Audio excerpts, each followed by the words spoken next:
Nabi Yusuf atine enggak terpengaruh dengan keadaan. Nggih. Ibaratnya nuwun sewu.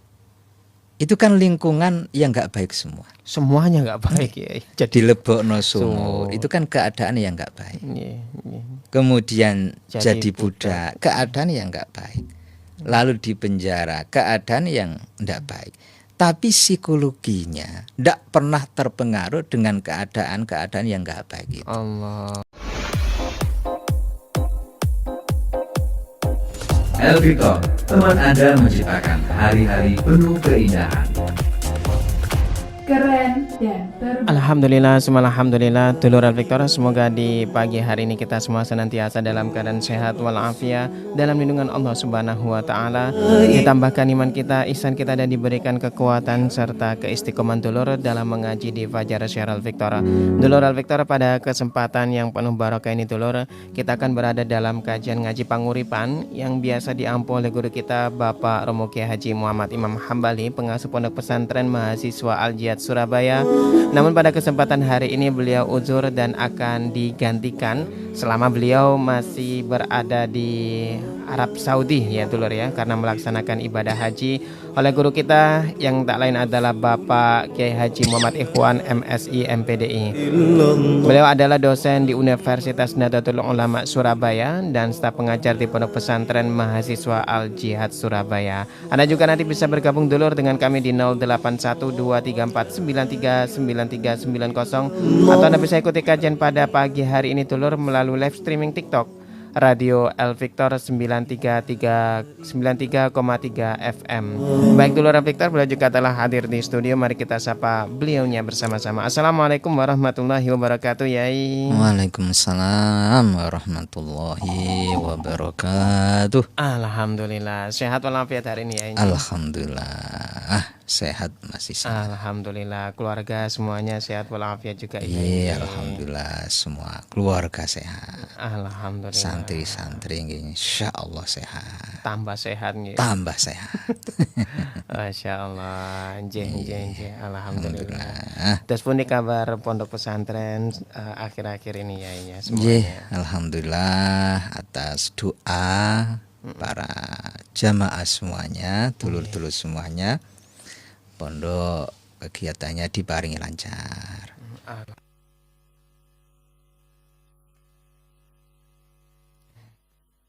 Ya Allah sebentar lagi akan menerima santri baru Mas Isan. Oh, di Pondok Pesantren Al-Jihad. Di Pondok Pesantren Al-Jihad Surabaya. Mungkin ada yang berkenan mau mesantren di Al-Jihad, disilahkan. Khusus mahasiswa napa des pundi ini? Memang khusus mahasiswa. Yang sebelum mahasiswa ndak boleh, sing pun prai tadi mahasiswa nggak boleh. Tuwek-tuwek malah gak oleh.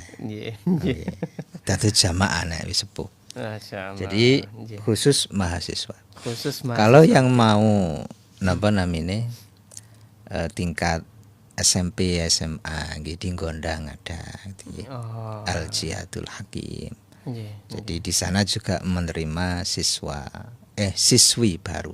Siswi ya, khusus putri. Khusus putri. Jadi sementara memang khusus putri. Nah, untuk yang S2 atau pasca kuliah, nah itu bisa di Al-Jihadul Azhar di Tenggilis. Oh, di Tenggilis ini. Itu yang khusus putri juga. S2. Nggih, memang ngramut arek wedok itu luwih enak timbanging ngramut arek lanang. Atau angel ya. Nggih, tapi bukan karena enak mbotene. Karena perempuan itu orang yang mulia dalam pandangan Islam. Masyaallah. Yang apik mbotene negara ya tergantung wong wedok. Nggih. Angkane iki luar biasa. Makanya diopeni temenan kali Al-Jihad. Dan persentase santri putra dan putri di Al-Jihad itu lebih banyak yang putri. Banyak putrinya. Bisa 5 kali lipatnya. Jadi mudah-mudahan ikhtiar al-jihad bersama dulur-dulur semuanya juga diridhoi oleh Allah. Insyaallah. Jadi sangat memuliakan perempuan. Sing lanang wis urip-uripe. Papano. Tapi nggih penting. Nggih. Masyaallah. Itu nggih. Masyaallah. Nggih, masyaallah. Pada pagi hari ini Yai, topik yang akan kita kaji ngaji napa niki Yai? Nggih. Dari sumur menuju istana. Dari sumur menuju istana. Dari sumur menuju istana. Masya Allah. Baina sama iwa sumur ini. Masya Allah. Baik dulur, kita simak kajian pada pagi hari ini bersama guru kita Bapak Kiai Haji Muhammad Ikhwan MSI MPDI. Baik Yai, monggo disilahkan Yai. A'udzubillahi minasyaitonirrajim. Bismillahirrahmanirrahim. Alhamdulillahi rabbil alamin. Allahumma sholli wa sallim wa barik ala sayyidina Muhammadin wa ala alihi wa sahbihi ajma'in. Amma ba'du. Mahasisak yang saya muliakan, dulur-dulur semuanya dimanapun panjenengan berada, mudah-mudahan Allah senantiasa menaungi kita dengan rahmatnya, dengan ridhonya, dengan barokahnya, sehingga urip nang alam dunya niki selalu diparingi selamat dan kemuliaan. Amin ya Rabb. Selamat dan kemuliaan. Pagi hari ini kita akan tadabbur tentang kisah yang mungkin sudah sangat familiar, yakni kisahnya Nabi Yusuf alaihissalam. Kisahnya Nabi Yusuf alaihissalam. Nabi Yusuf itu putranya Nabi Yakub alaihissalam. Nabi Yakub itu putranya Nabi Ishak. Nabi Ishak itu putranya Nabi Ibrahim alaihissalam. Jadi 4 tingkat: Nabi Yusuf, Nabi Yakub, Nabi Ishak, Nabi Ibrahim. Semuanya orang-orang soleh dan mulia. Makanya Rasulullah itu kalau menyebut Nabi Yusuf Al-Karim, Ibn Al-Karim, Ibn Al-Karim, Ibn Al-Karim. Orang yang mulia, anaknya orang yang mulia, anaknya orang yang mulia, anaknya orang yang mulia. Jadi sampai 4 generasi. Masya Allah. Cuma lakon keramat seperti itu. Itu nggih tidak baik-baik saja. Tidak baik-baik saja. Lakon ini Jadi lakon wong susah sampai mendapatkan kemuliaan itu nggih ndak baik-baik saja.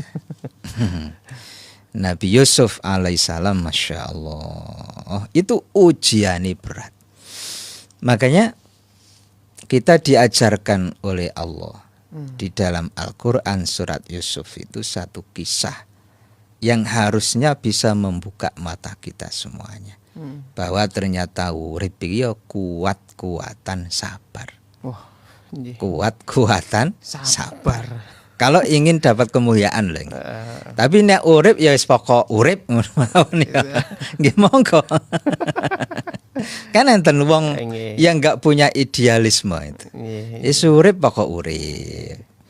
Urip pokok mangan. Nggih. Wis ngono wae. Nggih, enggak ingin urip punya derajat kemuliaan di sisi Allah itu enggak kepingin. Allah. Nabi Yusuf alaihissalam mulai cilik niku ujiane berat. Sudah mulai kecil ya diuji. Mulai kecil. Cilik pun dimusuhi dulure. Dulure dhewe. Cuma dulur tiri memang nggih. Dulur beda napa? Ibu. Beda ibu. Dimusuhi dulure dhewe. Masya Allah. Si cilik gitu. Kita dimusuhi dulur kan wis gede. Waya rebutan warisan. Itu. Ini masih kecil. Ya Allah. Oh, akhirnya yaitu keluarganya dulur-dulure bikin rekayasa mau membunuh Nabi Yusuf alaihissalam. Cuma waktu kate dipateni itu mboten tega. Akhirnya nggih, gak usah dipateni. Wis jegurno sumur. Akhirnya kan dijegurkan sumur. Jegurno sumur. Pisah dengan ayahnya. Si cilik dilebokno sumur, pisah dengan ayahnya. Nah, setelah itu, setelah dilebokkan sumur, apa dilebokkan? Dimasukkan sumur. Itu kan ketemu musafir dan dijual. Oh, dijual ini ya? Dijual. Nah, kemudian kan jadi budak. Jadi budak. Jadi mari dilebokno sumur, kemudian jadi budak sekian tahun. Ya Allah. Masya Allah. Budak itu ya nyambut gawe ini soro 24 jam. Nggih. Non-stop. Setelah jadi budak mlebu penjara. Tanpa ada kesalahan sebab fitnah. Nggih. Jadi dibuang nang sumur. Kemudian apa? Jadi budak. Kemudian mlebu penjara. Mlebu penjara. Nah, setelah masuk penjara itu Allah Masya Allah mengangkat derajat beliau. Ini tahunan ya? Nggih tahunan. Nggih. Cara nyantai nggih mulai 6 sampai tuwek. Masya Allah. Akhirnya jadi menteri utama toh. Bendaharawan negara. Dipasrai duit wong sak Mesir. Nggih. Akhirnya nggih ada yang meriwayatkan dadi raja. Nah, jadi ketika Nabi Yusuf alaihissalam dibuang di sumur, jadi budak, lalu dipenjara, ya anggapan orang, akal secara wajar, itu pasti akan hancur. Gitu? Wong urip susah, dimusuhi turu, dibuang nang sumur, ketemu orang, dijual jadi budak, lalu kemudian difitnah masuk penjara. Itu mungkin anggapan orang ya hancur, hidupnya hancur, mentalnya hancur, tidak punya masa depan. Tapi ternyata Allah nulungi, beliau diangkat derajatnya jadi orang mulia di istana. Jadi berangkat dari sumur lalu menuju istana. Masya Allah. Oh, jadi teko sumur, jadi budak di penjara, kemudian jadi pejabat. Nah, saiki dadi pejabat dhisik mlebu penjara, jadi kemudian mlebu sumur. Wali aneh. Ya Allah. Jadi orang yang mulia padahal nggih pun entek-entekan. Cara orang hina lagi. Nggih. Enggak punya masa depan. Tapi ternyata mboten. Wala-wali zaman Nabi Yusuf jadi orang yang mulia di istana. Allah. Nah, kemudian yang harus kita pelajari kan apa? Rahasianya kan begitu. Kok bisa? Urip asale hancur, tapi kemudian jadi mulia seperti itu. Nah, itu kalau di dalam surat Yusuf ayat 90. Itu kuncinya 3. Innahu mayyattaqi wa yasbir fa innallaha la yudhi'u ajral muhsinin. Itu kuncinya mengapa Nabi Yusuf kemudian di saat masih muda, mulai kecil, kemudian sampai remaja, hancur-hancuran uripe. Tapi di masa kemudian jadi orang yang mulia, jadi orang yang punya derajat. Yaitu kuncinya. Innahu mayyattaqi wa yasbir fa innallaha la yudhi'u ajral muhsinin. Satu kuncinya yattaqi, yakni bertakwa.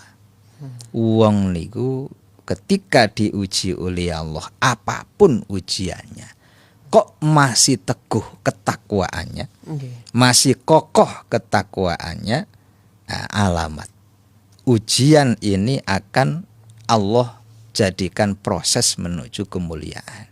Masya Allah. Dan setiap orang itu kan pasti punya ujian tuh masih sanggih. Masing-masing ya. Masing-masing semuanya. Ya Allah, ada yang diuji ekonomi nih. Gak patik nyekel duit balas. Duit kok gak soboh gitu loh. Gak sudi lewat. Tuku bakso yang ngenteni ya pendak riyo ya. Ngenteni sangune tonggo-tonggo itu. Ya Allah, ekonomi baik digudo anake. Nggih. Duwe anak siji gak patik ganteng, nggudoh wong tuwa. Dituker ya mboten sah. Diseneni bantah. Dinasehati muring-muring. Kongkon minggat, njaluk sangu. Jadi kan budrek wong tua gitu. Nggih. Anak apik ganti bojone sing kudu. Nggih. Muter terus ya. Muter. Duwe bojo lanang, ireng rambutnya keriting. Ya Allah. Ngopi. Ya Allah. Ya Allah. Wah. Gak patik gelem nyambut gawe, ngopi. Ngopi kesel mancing. Sampai ya ireng. Allah, sampai ireng. Padahal gak patik oleh mancing itu. Nah, nggih. Ya Allah. Iku jane wong wedok. Wong lanang ki ngoten ana sing diuji bojo wedoke. Nggih. Bojo gak patik ayu cowet ya Allah. Ya Allah. Bojo apik ganti moro tuwa sing nggodho. Enggak ono enteke. Moro tuwa apik mantune sing nggodho. Ya Allah. Semua keluarga baik ganti tanggane sing ngrusui. Nggih. Ya Allah. Oh no. Ya begitu hidup itu lho. Nah, ketika kita sedang diuji oleh Allah itu, ati sumpek kok tetap istiqomah takwani. Nah, ujian-ujian itu akan Allah jadikan wasilah untuk menggapai kemuliaan derajat. Ya Allah. Tapi ketika diuji Allah kok takwani jebol, Nggih. nggak akan dapat derajat. Malah remek saentek-entek itu. Oh, nggih. Diuji oleh Allah ekonomi, diuji oleh Allah keluarga, tapi malah gak gelem sholat. Nggih. Itu ya Tambah nanti remek ya. tambah remek, tambah jeleput itu. Nah itu mengapa? Karena derajat kemuliaan itu banyak yang berangkat dari ujian. Tapi ketika diuji kok mboten takwa atau takwane justru mengkurep, Nggih. nah itu nggak akan jadi kesuksesan, nggak akan jadi kemuliaan. Nah itu nggih diuji Allah, maksiate tambah gede, Ya Allah. mendem. Nggih. Itu nggak akan dapat derajat di ujung ujiannya. Nggih. Nabi Yusuf alaihi salam diuji kaya ngoten niku nggih, ibadahe tetep bahkan terus bertambah. Bahkan apa terus bertambah. Nabi Yusuf atine enggak terpengaruh dengan keadaan. Nggih. Ibaratnya nuwun sewu. Itu kan lingkungan yang enggak baik semua. Semuanya enggak baik ya. Dilebokno sumur, itu kan keadaan yang enggak baik. Nggih. Kemudian Jadi jadi budak, keadaan yang enggak baik. Lalu di penjara, keadaan yang enggak baik. Tapi psikologinya ndak pernah terpengaruh dengan keadaan-keadaan yang enggak baik itu. Allah. Aku duwe pangeran. Ya wis urip kaya apa ujiane tak lakonane. Nggih. Jadi enggak peduli dengan keadaan apapun, enggak peduli. Nah, ternyata orang yang bisa merdeka dengan dirinya sendiri happy. Kenapa? Happy. Nggih. Kita kan boten. Kebahagiaan kita ini seringkali dipengaruhi Keadaan. Nek bojo seneng, ati melok seneng. nek bojo njaluk duit ae ati sumpah. Nggih. Kanca seneng nyopo, kita melak seneng. Kita dipaidu kanca sumpek. Nah, itu berarti kita ini belum merdeka. Atine lho nggih. Belum merdeka. Belum merdeka. Karena hati kita ini masih bisa disetir wong liya. Nabi Yusuf mboten. Masya Allah. Oh, itu loh memang calon nabi itu yang kualitasnya ketok mulai cilik. Ya Allah, ketok mulai cilik, enggak terpengaruh keadaan. Pokoknya yais Allahu Somad. Allah itu tempat bergantung. Sebesar apapun ujian yang saya hadapi, itu saya enggak peduli dengan apapun dan siapapun. Pokoknya hanya Allah. Enggak penting ya. Enggak penting. Mboten penting. Makanya logika nubuwah itu selain Allah itu gak penting. Waduh, nggih. Dipaidu wong biasa. Wong menungso itu du pangeran. Baru sumpek nek dipaidu Gusti Allah. Nggih. Ya Allah. Ya pengen begitu. Diuper-uper wong kate dipateni biasa. Menungso gak penting. Mati urip gak penting. Nggih. Sing penting ya oleh ridhani Gusti Allah. Makanya kenceng lurus. Masya Allah. Doyati yang kokoh seperti itu kan gak mudah. Makanya orang-orang yang kokoh spiritualnya urip niku ayem. Walaupun akeh sing maidu, banyak yang membenci. Tapi nggih biasa mawon, happy. Nah, itu orang yang sudah mapan spiritualnya. Betul-betul kokoh ketakwaannya. Ya Allah. Nah, itu lagi. Makanya menghadapi situasi kados sekarang jare wong urip kok angel. Ekonomi sulit. Ekonomi sulit. Ya. Bolo Timur Tengah perang. Nggih biasa mawon. Ya Allah.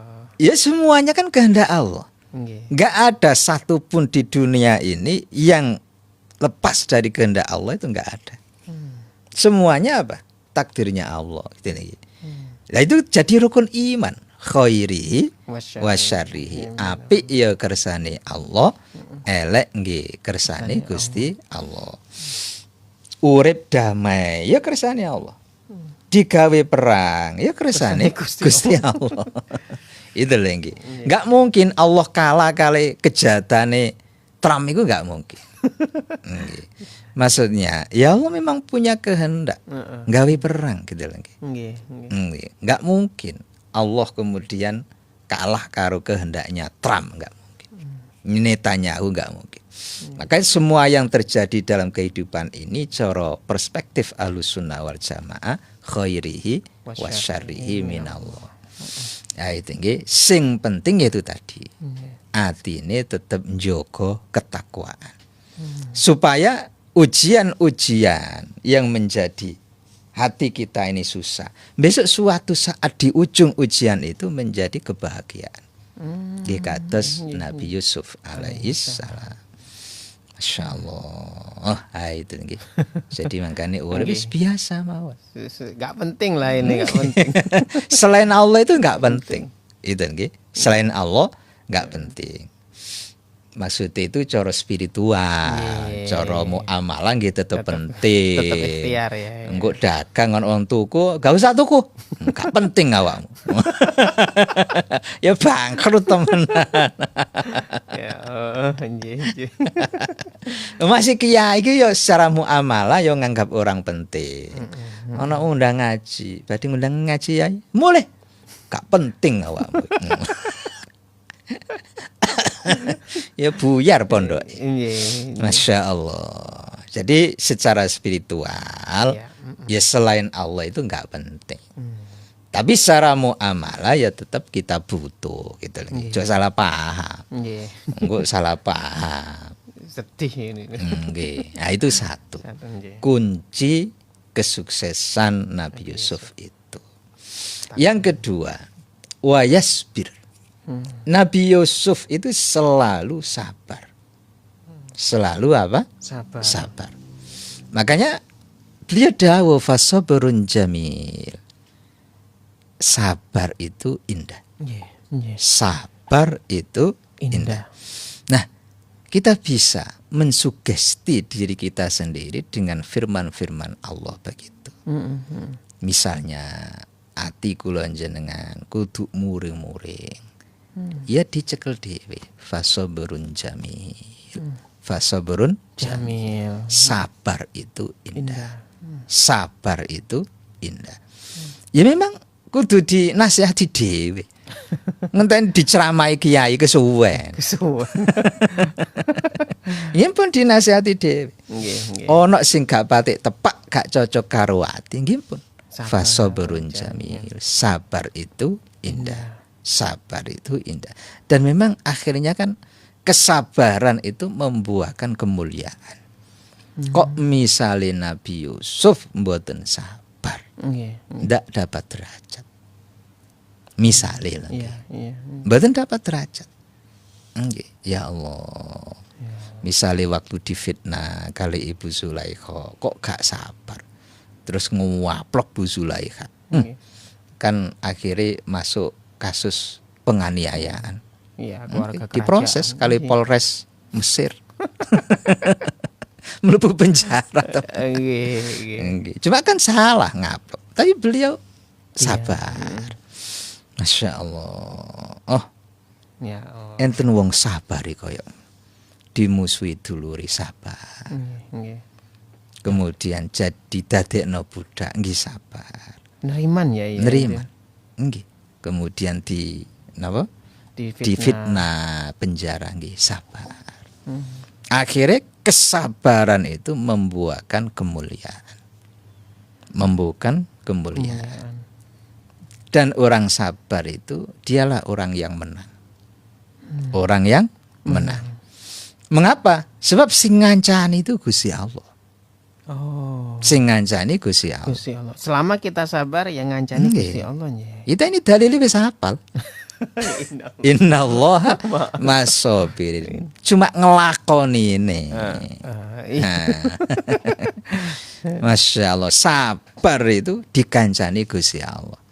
Dan itu nuwun sewu, terbukti secara empirik ketika Kanjeng Nabi Muhammad sallallahu alaihi wasallam ngajak para sahabat perang Badar. Perang Badar itu ya tekone tiba-tiba. Dapat wahyu dari Allah kan budal perang, Kanjeng Nabi langsung ngumumno. Pengumuman kita akan berangkat perang ke Badar. Ngoten niku sahabat bingung. Bondo napa Kanjeng Nabi? Wong kita ini belum punya senjata. Belum enggak tahu kalau ada perang. Persiapan belum. Enggak ada persiapan. Kanjeng Nabi dawuh sak onoke gawon. Akhir sahabat ya nggawa sak onoke. Nggih. Mboten sempat ngasah pedang aneh-aneh itu. Wis nggawa sak onoke. Ono kayu digawa kayu. Ono wesi digawa wesi. Nggih, wesi utoga ono ya sutil iku. Gopo. Kayak tawuran ini. Ya Allah, bahasane pun nekat.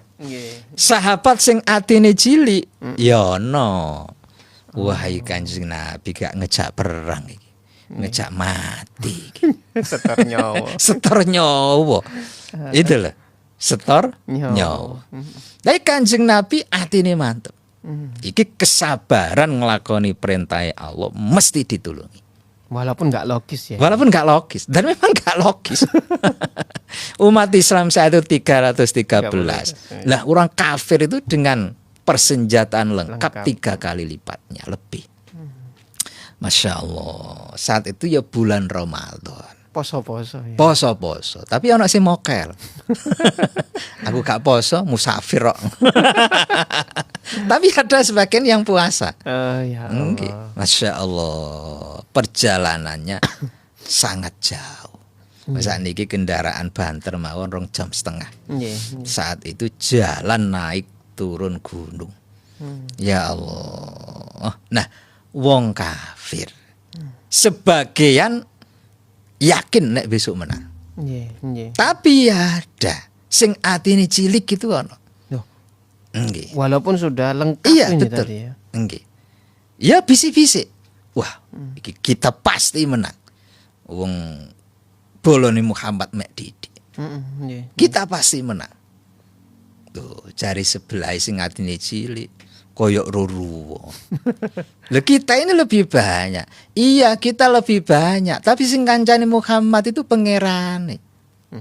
Sing ngancani Muhammad pangerane. Lah kita kan sing ngancani. Ya Allah, akhirnya terbukti argumentasi wong sing atine cilik itu. Kanjeng Nabi dengan pasukan yang lebih kecil dibaringi kemenangan. Nah, itu sebab napa? Dikancani Gusti Allah. Kam min fi'atin qalilatin ghalabat fi'atan katsiratan biiznillah. Ya Allah, pasukan yang kecil bisa mengalahkan pasukan yang besar sebab oleh izine kersane Gusti Allah. Itu kam min fi'atin qalilatin ghalabat fi'atan katsiratan biiznillah. Itu cara maknane apik, tapi arek pesantren gawe kanuragan. Ayat itu. Iya. Masya Allah. Orang yang selalu sabar mesti ditulungi Allah.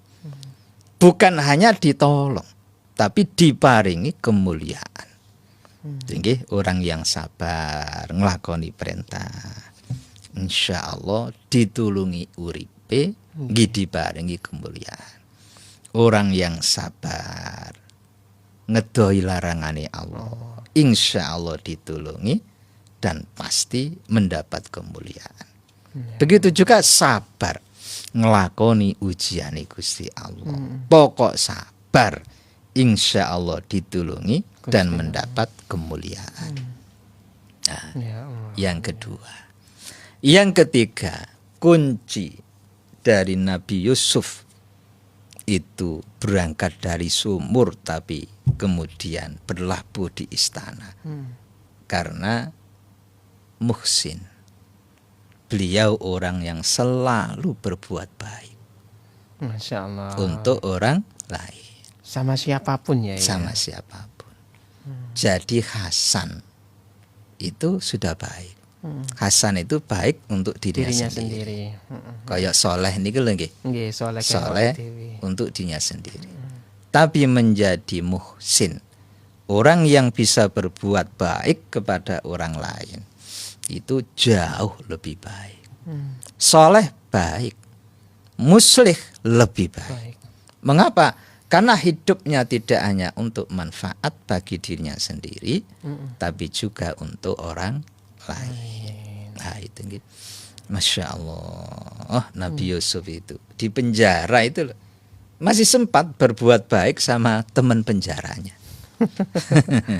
Ya, itu kan ceritanya cerita-ceritaan. Aku ngimpi ngene, ono roti nang dasku, terus dicucui manuk.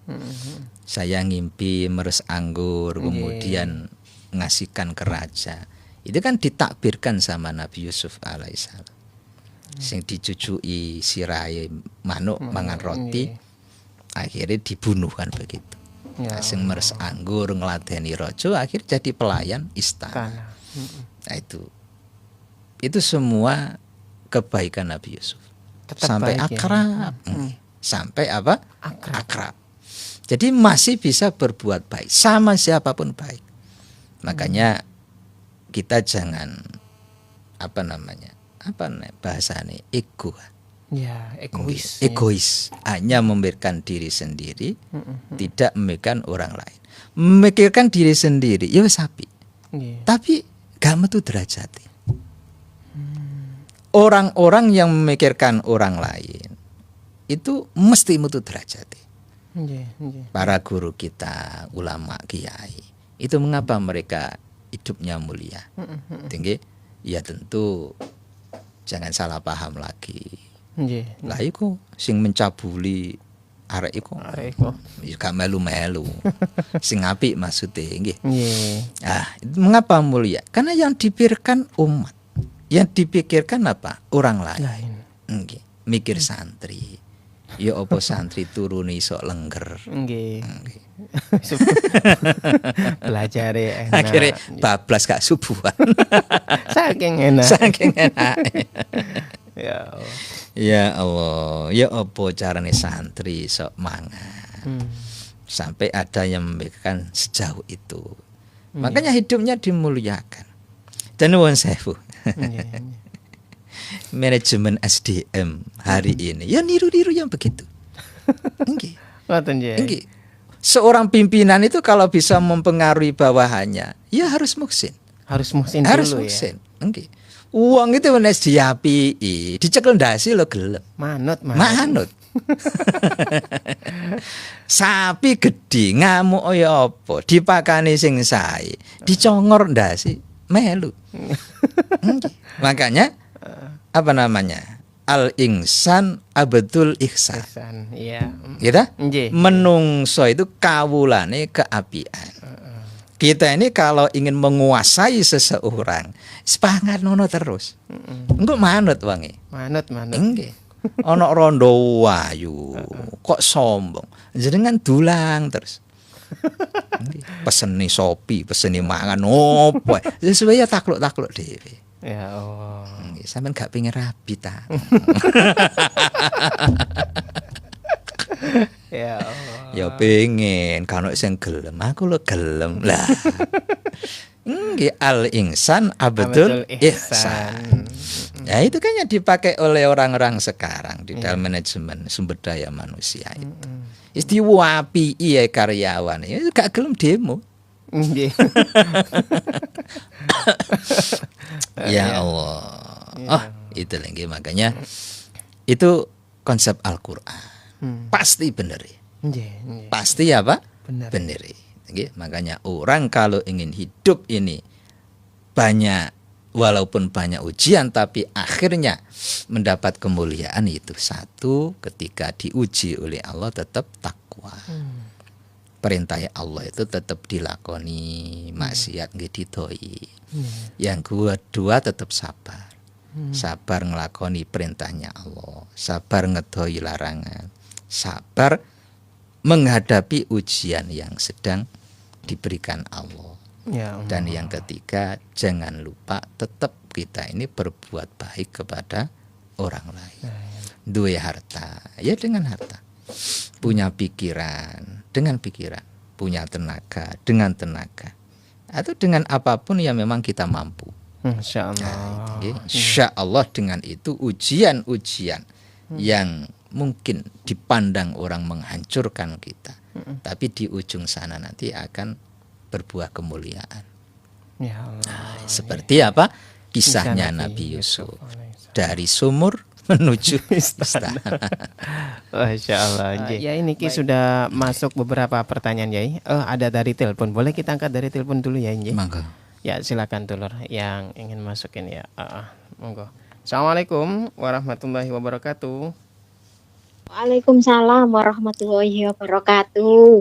Monggo silakan Bu Yuli. Ngapunten Yai, melenceng banget nih dengan topik hari ini, tapi insya Allah alhamdulillah kalau mirengaken sangat topik hari ini. Ada titipan pertanyaan Yai, ngeten Yai. Teman saya namanya Bu Endang, ini kan tahun ini berniat kurban, tapi dihadiahkan untuk almarhum kakaknya. Perempuan kakaknya itu.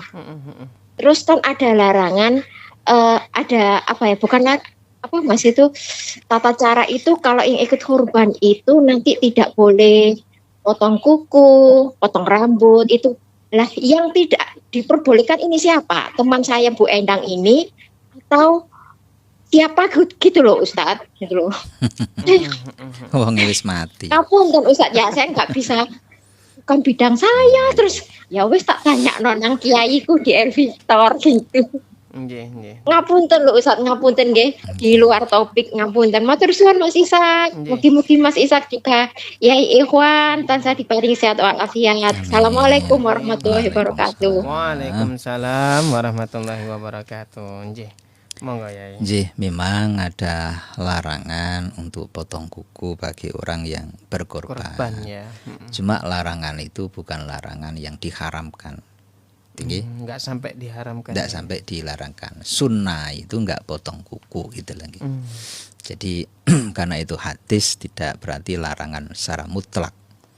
Nek potong kuku terus haram dosa mboten. Tapi apa? Sunnah kalau ya. tidak potong kuku. Nah, nek wonge kalau sudah meninggal dunia, ya wis pas, enggak mungkin iso potong kuku. Sing mati lah. Nggih. Nah, kalau itu memang diniatkan untuk kurbannya si mayit, ya untuk si mayit. Tapi kalau untuk si ibu, maka kesunahnya si ibu, istrinya itu yang enggak potong kuku. Apa boleh berkorban untuk si mayit? Nah, itu kan khilaf. Ada yang membolehkan, ada yang tidak membolehkan. Jadi kebanyakan ulama Syafi'iyah itu membolehkan karena itu termasuk sedekah. Itu jadi boleh. Nah, maka mboten napa-napa berkorban untuk keluarga yang sudah meninggal dunia. Nah, jadi memotong kuku itu sunnahnya tidak memotong. Bukan berarti haram nek motong kuku dosa mboten. Ya ini harus jelas ya. Biasanya di jamaah kita kan masyarakat ini nggak boleh. Haram berarti kalau nggak boleh. Ada yang mengatakan begitu. Makanya butuh ngaji. Butuh ngaji. Jadi keharaman dalam konteks itu bukan kemudian ngelakoni dosa mboten. Tapi kesunahan bagi orang yang berkorban tidak memotong kuku. Nah, misalnya motong kuku nggih mboten napa-napa, tapi tidak mendapatkan kesunahannya. Nah, itu nggih tidak dapat kesunahan. Nggih, insyaallah nggih. Baik. Selanjutnya Yai, ini ada dari pertanyaan dari WA dulu ya, dari Bu Atun ini. Assalamualaikum Ustaz, Mas Ishak, apakah boleh dengan sedekah ibadah sangat apakah boleh dengan sedekah ibadah sangat mengharap kebaikan dari Allah Subhanahu wa taala? Matur nuwun. Nggih. Nggih, memang orang pasti punya pandangan yang berbeda. Cara wong Joko ikhlas nemen. Itu gak ngarep apa-apa. Sedekah ya wis sedekah. Mengapa? Karena ia tidak terlalu peduli untuk mengkonversi kebaikan itu jadi duit. Itu lagi. Nah, kebanyakan kita ini masih suka mengkonversi kebaikan kita dengan uang. Gitu. Aku sedekah 10.000. Engko oleh apa? Balik piro? Nah, itu nggih. Itu seringkali begitu. Makanya orang wong sing atene ikhlas, sing enggak terlalu peduli, kan tidak terlalu perlu. Enggak perlu gitu lagi. Wis nglakoni apik ya wis apik. Wis gak dipikirkan lagi. Wis gak dipikir, aku oleh apa. Toh itu bukan uang kita. Uang yang dikasih dititipi sama Allah. Itu lagi. Misale kok sedekah, ya gak rugi. Untuk milik kita. Orang kan kadang pertimbangannya begitu. Gawe logika dhewe. Tapi ya sesat-sesat dhewe. Aku nek sedekah duit kunte. Oh iku lho dudu duitmu. Duite Gusti Allah. Nah, itu lagi. Makanya selalu ada pandangan yang berbeda. Oke lah, mungkin bagi kita yang awam sedekah kemudian mengharap lebih nggih mboten napa-napa. Umpamane iso ya ngono iku. Daripada gak sedekah nggih. Tapi bagi orang-orang yang sudah kualitas spiritualnya lebih baik, mungkin ya enggak terlalu berharap apa-apa. Sebab nuwun sewu, nek nglakoni apik ngarep-ngarep balesane nemen. Iku kalau enggak dapat balesan, ceklek. Kecewa ya. Kecewa. Putus asa. Itu loh, eleke di sana. Dan nggih apa? Eleke di sana. Akhirnya dipikir, wah aku sedekah tibake kok pancet didik duitku wis prei ae. Enggak balik. Tak tukokno tahu campur dhewe ae. Ya Allah. Nah, akhirnya kecewa. Makanya kita jangan selalu mengkonversi kebaikan kita dengan materi. Ya Allah. Nggih. Akhirnya ya gak nikmat. Karena setelah memberi kita ngarep-ngarep balesan. Dan nggih gurung ono balesan ngomonteni terus. Allah.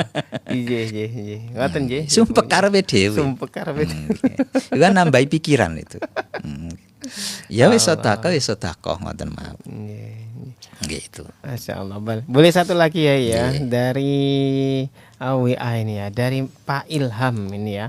Badai Tanglet ya, apakah betul kalau pengajian si mayit 13740 itu merupakan pemerasan? Saya mendengar di YouTube itu katanya adalah pemerasan, orang kesusahan tapi kok dipaksa untuk sedekah. Mohon penjelasannya. Ya itu lagi perspektif orang itu selalu nggak sama dari sudut pandang mana kita melihat. Bagi orang yang dalam punya tradisi kirim doa, tahlilan, itu mereka nggak terbebani ya. Karena mereka memang ingin apa? Sedekah untuk si mayit. Untuk si mayit. Dia tinggali warisan. Di sekolah no, di rabek no macam-macam. Ia hanya ingin matur suwun nang wong tuane dengan sedekah itu. Itu nggih. Dari apa? Sudut pandang orang yang kena musibah itu. Tapi bagi orang yang melihat kadang-kadang beda. Nggih, iku lho wis sumpek, susah. Iya. Dikongkon ngetokno sedekah. Nah, itu kan dolim. Lah itu lagi. Makanya duwe hati yang selalu positif itu penting. Ya sama dengan kita ziarah kubur. Bagi kita kan mendoakan si mayit. Iya. Tapi bagi orang luar mungkin iku nang kuburan. Lah pun njaluk nang kuburan. Sesat iku. Ya, makanya perspektif kita enggak sama. Kalau juga seperti itu, just biasa mawon. Jenenge urip itu kadang-kadang wong pikirane beda.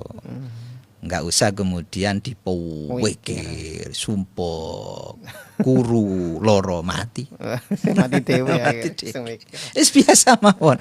Kula jenengan urip iki duwe pikiran beda. Kadang-kadang beda wis biasa mawon. Nah, itu nggih. Nah, itu dalam ranah khilafiyah di dalam fikih atau di dalam ranah teologi wis biasa mawon. Nggih. Yang penting kita punya guru dan memang ada landasan hukum yang memang itu sudah menjadi pendapat yang banyak disepakati. Insyaallah. Nah, itu nggih. Nggih. Baik, ngapunten karena waktunya terbatas. Ini juga mohon maaf dulur, ini juga terbatasnya nggak bisa dibacakan dan diterima satu persatu. Monggo Yai. Nggih.